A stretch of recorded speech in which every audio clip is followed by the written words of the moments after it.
I would like to talk to you a little bit about glacier protection, at least what it's called in touristic countries, as Austria surely is.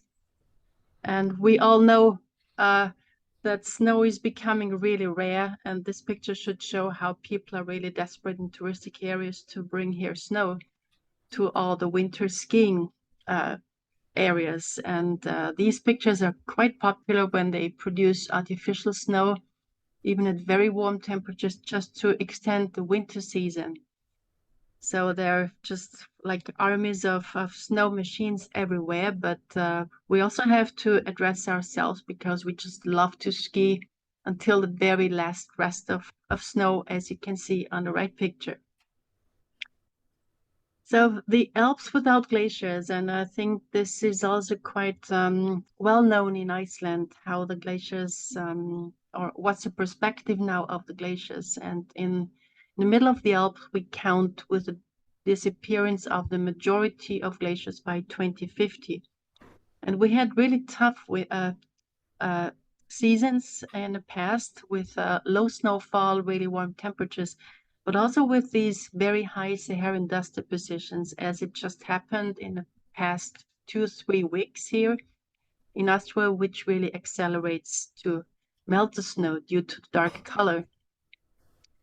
So this glacial melt is putting an immense pressure onto the glacial skiing areas, and especially in Tyrol, where every third euro is coming from tourism. It's really a question of the touristic existence. And by now they try to extend the seasons or to save snow and ice by increasing the albedo with geotextiles. So it looks like that, that snow and ice is really like an economic mass. So this is really, really crucial for our area. The more snow we have, the better it is for tourism, of course. And so they're using geotextiles, which are covered onto the glacial areas, which increase the albedo, and they should help to insulate the snow and ice and to keep them from melting. Those geotextiles, they are mainly used underground.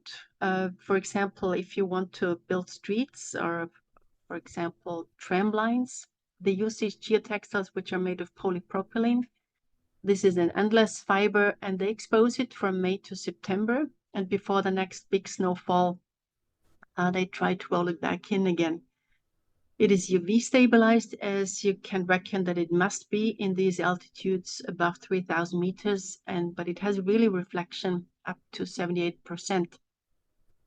It's also cheaper in comparison to produce technical snow. So one cubic meter technical snow would cost about 3 euros, and 1 square meter of fleece is about 2 euros. So it's really affordable. But it looks really awkward when you look from the skies.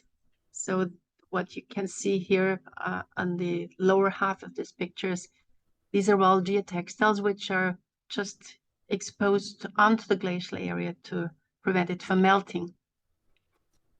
And it's also an issue for safety because most of the pylons are anchored in the ice.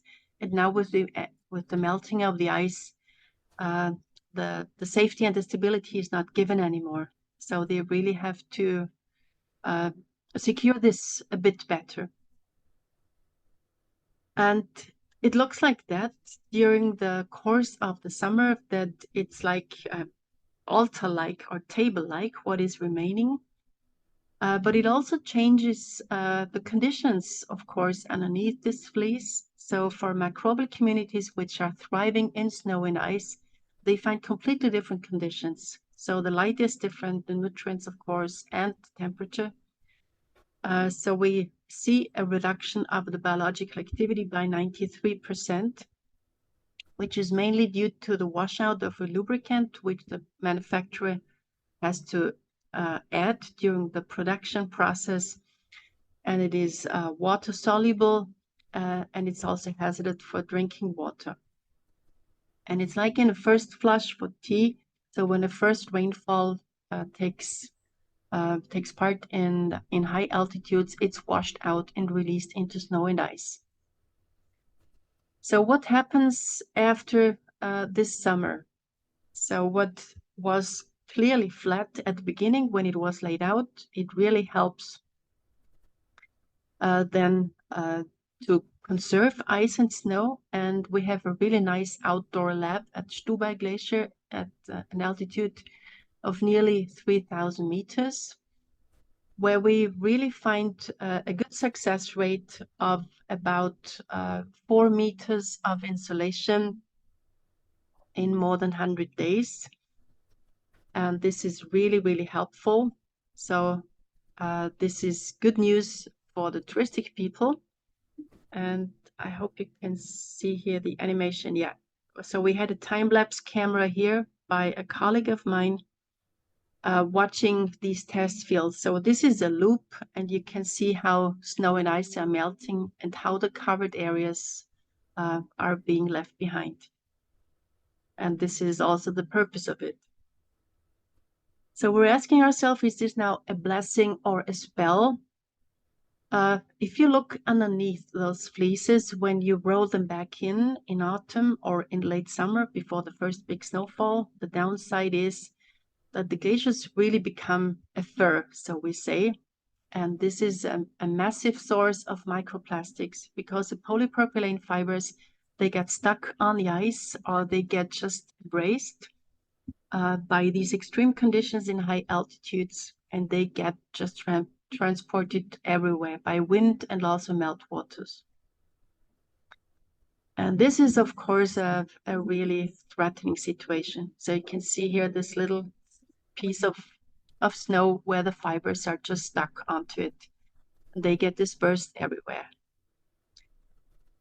We also looked at cryogenic holes up on this glacier, and from the rather big number of cryogenic holes, we couldn't find any single one which was not affected by those fibers. And also here you can see those fibers being stuck in the ice. They, of course, get then introduced into the ice by crevasses or by little cracks, and they're found everywhere. We confronted the manufacturer with that, and we asked them to use different materials, but they, well, their excuse is, are you really sure these are our fibers? But where should fibers come from in these amounts? And you can see also by the microscopic pictures that it's a rather uniform fiber, which can then be attributed quite well to these products. And we found up to 3 kilometers in an accumulative length per square meters of ice. And we hope that this could be a good argument for the users of these geotextiles. But it's not just the geotextiles which are a source for microplastics, but also we find the skiing fashion of the 80s, and maybe some of you in the audience are still from this generation. Well, it was my generation which used this turquoise and pink fleece clothes for skiing, and we find them far down in ice cores, which then get introduced into the food web. And these are very characteristic colors which have been used in the 80s. So with the meltwaters of the glaciers, those fibers, they get washed down everywhere, downstream by wind and waters, and by mechanical forces, they can be then deteriorated or made smaller from macro to microplastics. And we find in the meltwater river from this glacier all these fibers everywhere.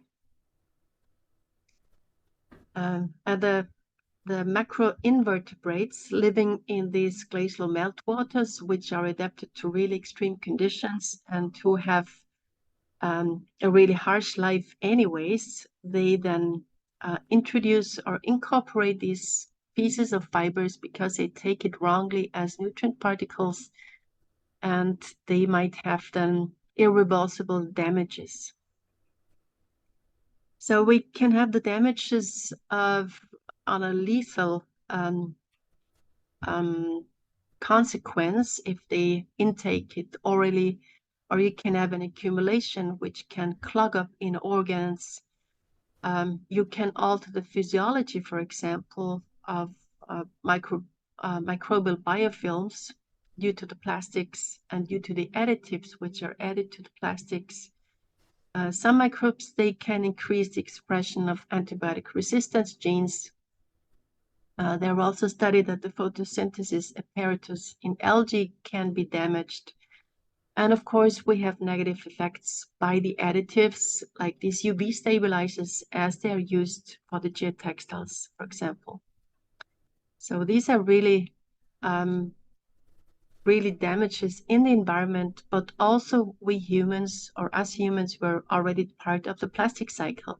And there is one study which is a bit under criticism when talking that people take up about 5 grams plastics per week, which is approximately the size or the weight of a credit card.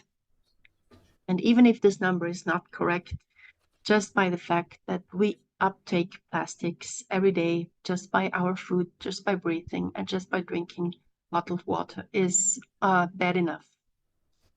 And these are irreversible processes which take up or which take part in high altitudes, which are very sensitive anyways. So why should we care? There is a big portion of these high altitudes, which are inhabited by very sensitive communities, microbial communities, but also metazoans. So to say that the glaciers are not just an economic good in touristic areas, but they are highly sensitive ecosystems. They are not just a sterile mass of ice. And also the damage is irreversible on the ecosystem downstream. And it's also damage to the touristic image. And I think the last argument really counts then for the touristic people. At least this one counts. So there is now a new initiative, and also the Environmental Agency of Austria, they released an action plan for microplastics where they said that these textiles will be banned or they must be reduced if they don't find any alternative material. And so now we all got to one table, all the stakeholders and science, to search for this new material. And there is already a big portion in the press which raises now the awareness for this problem. And the people start to get really critical towards this climate mitigation method. And there is also quite a suspicious initiative from MasterCard, which I will show you in a minute. But there is also an international resistance against this mitigation method, that there is an open letter from Italy from a lot of scientists to appeal to quit from those measurements. In Switzerland, they oppose against it. And of course, in Austria, this action plan, microplastics, doesn't make life easier for those people. And we know it became a dripping world, and there are multiple issues. It's not just the skiing industry, which could have a benefit, but also in other areas in the world where people rely on glaciers or by the meltwater of glaciers, where they need it for drinking water or for irrigation in their agriculture. But it's also a habitat and biodiversity loss if we lose our glaciers. It's also a cause for natural hazard, for rock slides, for example, ice slides. And we also identify ourselves, we here in Austria, as you in Iceland, with the value of the glaciers. And it's also a big ecosystem service. So the countermeasures which MasterCard took is a bit debatable, because they said with every transaction with a MasterCard, you donate, so to say, a piece of geotextile in the size of a MasterCard. But so far, it's still this polypropylene geotextile, which is by no question out of date. There are also other measures, like they try to dig snow cables over large areas of glaciers, where they try to produce artificial snow for these glaciers just to keep them alive. And this is also quite a debatable method because you still need energy for that. So it's not just a local problem, what we have, but I said it's a global problem in the Himalayas or also in the Andes.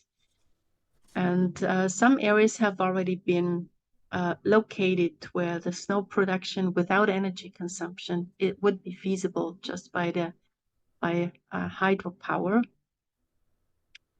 But there is also hope. So there is now an alternative material which is cellulose-based, which shows the same performance and has nearly the same advantages as a polypropylene material. And what I really like is now this sustainable thought about it.